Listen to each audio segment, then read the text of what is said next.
Hey there folks, today I'm going to be showing you how to bench bleed your brake master cylinder. Now you're going to need to do this when you buy a brand new master cylinder or you do any service on it where you empty out the reservoir.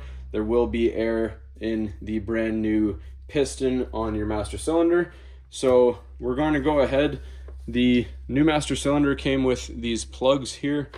We need to remove these shipping protectors here. So these are where your brake lines would go. We're going to put these plugs in.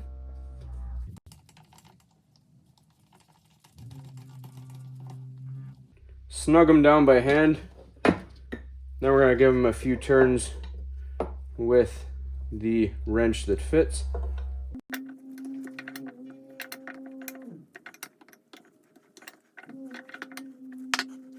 All right, now that that is nice and snugged up, don't go too snug because you don't want to strip these. You want them to be on there snug but not over tightened. We're going to remove the cap on a reservoir, double check the type of fluid that you need, and we're going to add that into the reservoir so we see it matches.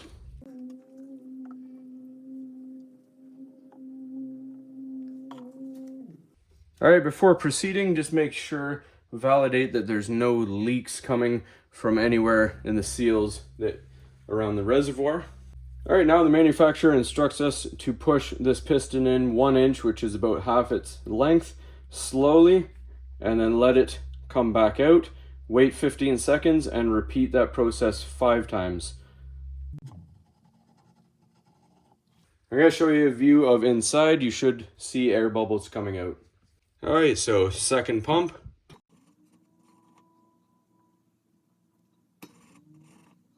And as you do this, you should feel that this piston gets a lot firmer. All right, so there was bubbles on the first pump, but unfortunately I didn't catch any on camera on that second pump, but the reservoir level did drop. So let's keep on pumping. And it says once you can only move the piston in about 1/8 of an inch, then that's where it's all good. All right, in between pumps of the piston, you can use just a pair of pliers, the rubber end, and you can kind of tap the body of it to let some air escape.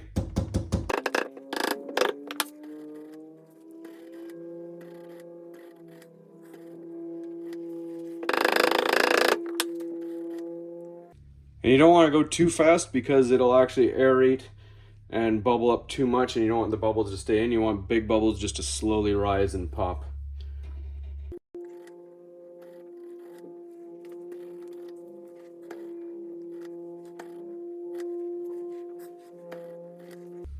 And you can top off if you see it's getting a little bit too low.